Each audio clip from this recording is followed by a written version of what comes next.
దేవాలయాన్ని.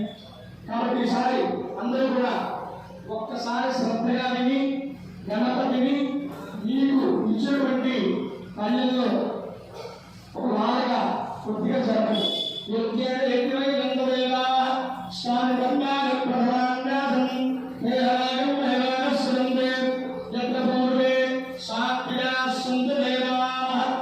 గణపతి యథాస్థాన ఉద్వాసయామి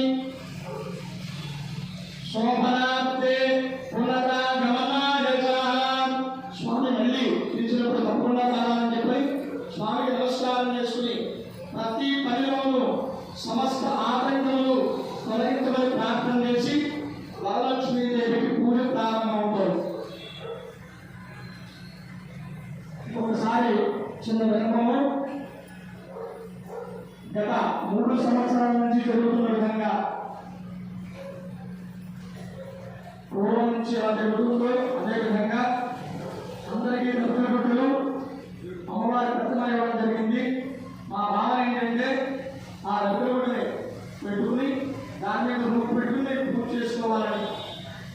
ఏమా అవసరం పెట్టుకున్న వాళ్ళు మీకు అనుభవం ఉన్న వాళ్ళు పెట్టుకున్నారు. నేను చెప్పింది ఏంటంటే ఆ వస్త్రము దాని మీద రూపు అక్కడే తోరణము పెట్టుకుని పూజ ప్రారంభం చదువు.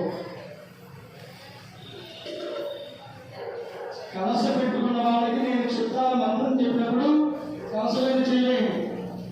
ఆ మంత్రం చెప్పినప్పుడు వస్త్రమే ఉన్నవాళ్ళు వస్త్రమే చేయలేము. ఏమా అర్థమైందా?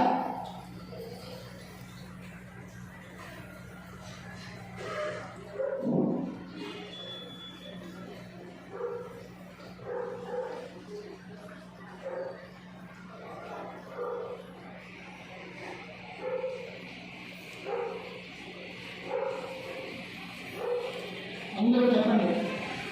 అమ్మవారికి నమస్కారం చేసుకుని చక్కగా శ్లోకం చెప్పి ఒక పుష్పము కానీ 2 అక్షతలు కానీ కుంకుమ వేసుకున్నాక ఈ విధంగా చూడండి. ఒకసారి ఈ 3 వైపులు తీసుకోవాలి. కుంకుమ ఎప్పుడు కూడా ఇంటికి పూజ చేసిన సరే